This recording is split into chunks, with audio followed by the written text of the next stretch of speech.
Guys, ayan, kakagising lang namin and ayan, nagwo-walk kami, nagpapaaraw. At tingnan nyo naman yung batang yan.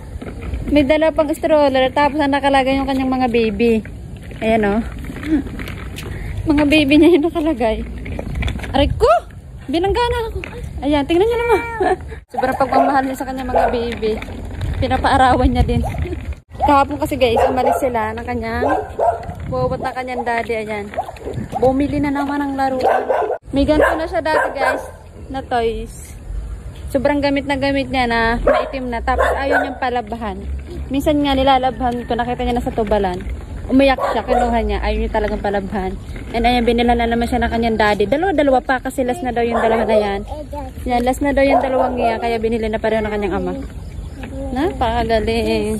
Napakadami niya ng toys sa bahay. So ayun, wak-wak muna kami. Ito yung umaga nagaganto kami kapag hindi na ulan. Para makapagpaaraw. Ayan. Humabol.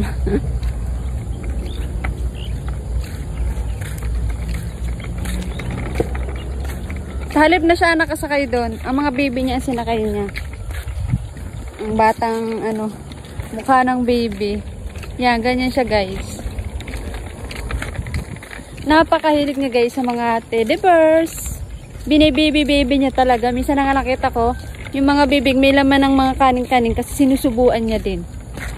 Ayan, kapag may dede siya, yung tira niya dede, pinapadede niya din, ganun siya.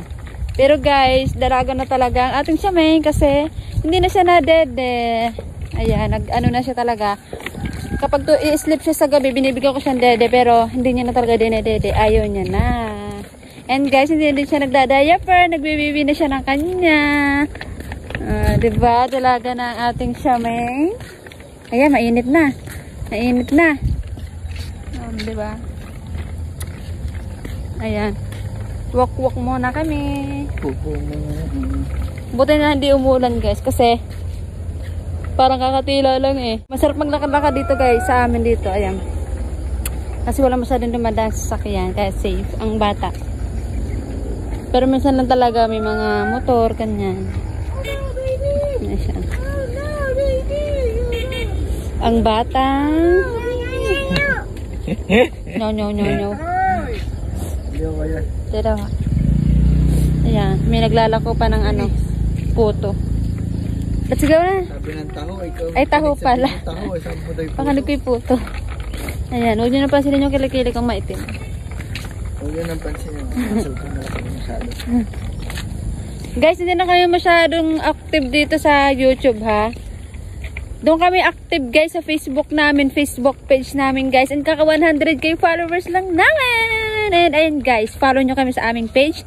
Andyan, ilalagay ko dyan sa comment yung link ng page namin. And doon nyo na lang kami guys lagi panoodin kasi doon na kami active. Ayan.